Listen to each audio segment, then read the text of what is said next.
Assalamualaikum warahmatullahi wabarakatuh. Saya Nina Rosiana dari Prodi Sains Komunikasi dengan NIM G2310559 akan menjelaskan artikel mengenai peran dan fungsi komunikasi bagi manajemen organisasi, baik verbal maupun non-verbal. Di dalam sebuah organisasi, komunikasi bukan hanya sekadar alat untuk penyampaian informasi, tetapi komunikasi menjadi elemen penting di dalam sebuah perusahaan. Komunikasi juga menjadi alat bantu dalam setiap pengambilan keputusan. Tanpa komunikasi yang efektif, tujuan organisasi tidak akan tercapai, dan permasalahan baru akan muncul yang akan menghambat keberhasilan organisasi. Organisasi merupakan tempat atau wadah bagi sekumpulan orang untuk mencapai tujuan.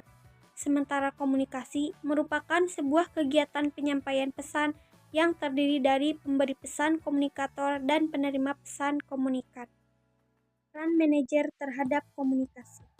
Manajer sebagai pemegang organisasi dituntut untuk bisa berkomunikasi sesuai dengan keperluan perusahaan maupun di luar perusahaan. Kemampuan berkomunikasi secara lisan, tertulis, maupun nonverbal bisa menciptakan lingkungan bisnis yang harmonis. Berkomunikasi secara lisan, verbal, maupun nonverbal akan berpengaruh terhadap hasil dari kegiatan organisasi. Tidak hanya atasan atau manajer, setiap anggota perusahaan harus bisa dituntut untuk bisa berkomunikasi. Bawahan atau staf juga dituntut untuk bisa berkomunikasi. Komunikasi yang baik antar anggota dapat membuat kerjasama antar tim menjadi lebih nyaman. Penelitian ini menggunakan metode studi literatur, yang merupakan pendekatan untuk mengumpulkan data atau sumber-sumber yang relevan dengan topik yang dibahas dalam penelitian. Studi ini mengeksplorasi ragam penelitian kualitatif berbasis kepustakaan yang dapat digunakan dari berbagai literatur seperti buku, artikel, jurnal, skripsi, tesis, dan disertasi. Nonverbal merupakan cara berkomunikasi tanpa menggunakan kata-kata, melainkan melalui isyarat, gerakan tubuh, ekspresi wajah, intonasi suara, serta gaya bahasa. Komunikasi nonverbal memainkan peran yang sangat penting dalam sebuah organisasi. Banyak komunikasi verbal yang kurang efektif disebabkan oleh kurangnya penggunaan komunikasi nonverbal yang tepat oleh komunikator secara bersamaan. Dengan komunikasi nonverbal, anggota organisasi dapat mengidentifikasi berbagai perasaan, seperti kegembiraan, kemarahan, kasih sayang, kerinduan, dan emosi lainnya. Menurut Henry Fayol, terdapat 5 fungsi manajemen bagi komunikasi. Pertama, perencanaan, yaitu proses yang melibatkan penetapan tujuan yang ingin diraih.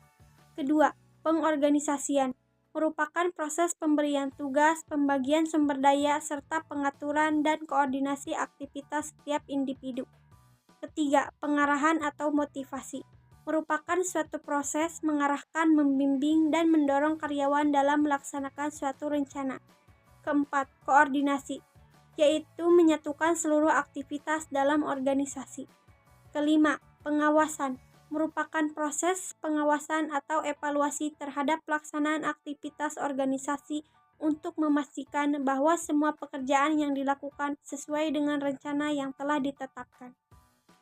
Fungsi komunikasi bagi manajemen organisasi sangat penting diterapkan dalam sebuah perusahaan.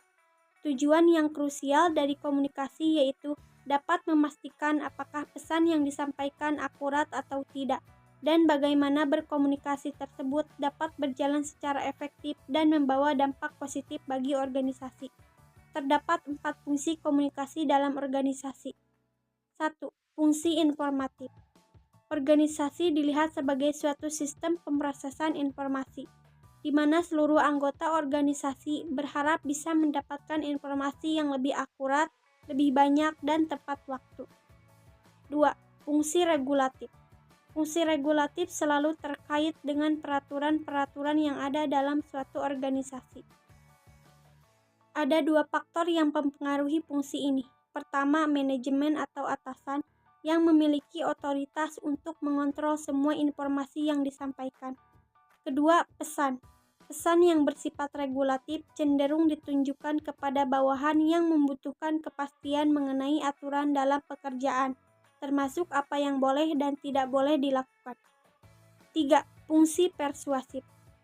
Pada dasarnya, atasan atau manajer akan lebih memilih mempersuasi bawahannya daripada memberi perintah, karena sebuah pekerjaan yang dilakukan secara sukarela akan memotivasi karyawan untuk melakukan pekerjaan yang sama. 4. Fungsi integratif. Integrasi dalam sebuah perusahaan dapat meningkatkan daya saing dan memberikan berbagai manfaat bagi perusahaan. Dengan adanya integrasi, setiap sumber daya di dalam perusahaan tidak beroperasi secara terpisah, melainkan terdapat berkolaborasi untuk menyederhanakan tugas-tugas dengan lebih efisien. Komunikasi yang efektif sangat penting dalam organisasi, karena tidak hanya berfungsi sebagai alat penyampaian informasi, tetapi juga sebagai kunci dalam pengambilan keputusan dan pencapaian tujuan. Tanpa komunikasi yang baik, tujuan organisasi bisa terhambat dan konflik dapat muncul. Baik manajer maupun anggota tim perlu memiliki keterampilan komunikasi yang baik verbal maupun nonverbal, untuk menciptakan lingkungan kerja yang harmonis dan produktif.